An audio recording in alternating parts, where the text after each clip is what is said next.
Kaka level 300 ko lang ng Yeti Gar. Kaya review na natin kung ano kaganda mag-transform to Gar. Tignan natin Gar, kasi paparapol natin to Gar. Meron pa akong dalawang Yeti Pro Gar, paparapol natin Gar. Tulungan nyo lang ako makapag 500 subscriber Gar.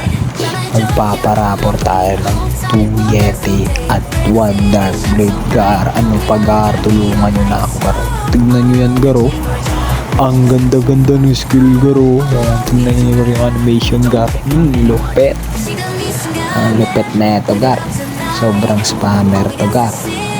Kahit sa cellphone nyo laruin Gar, makapag PvP kayo dito Gar. Ano pa Gar? Like nyo na Gar at subscribe Gar para makapag-Yeti Pro na kayo Gar. At posible kayong manalo ng Dark Blade Gar. Permanent Dark Blade Gar. Ayaw mo yun? Alam ko gusto mo nun.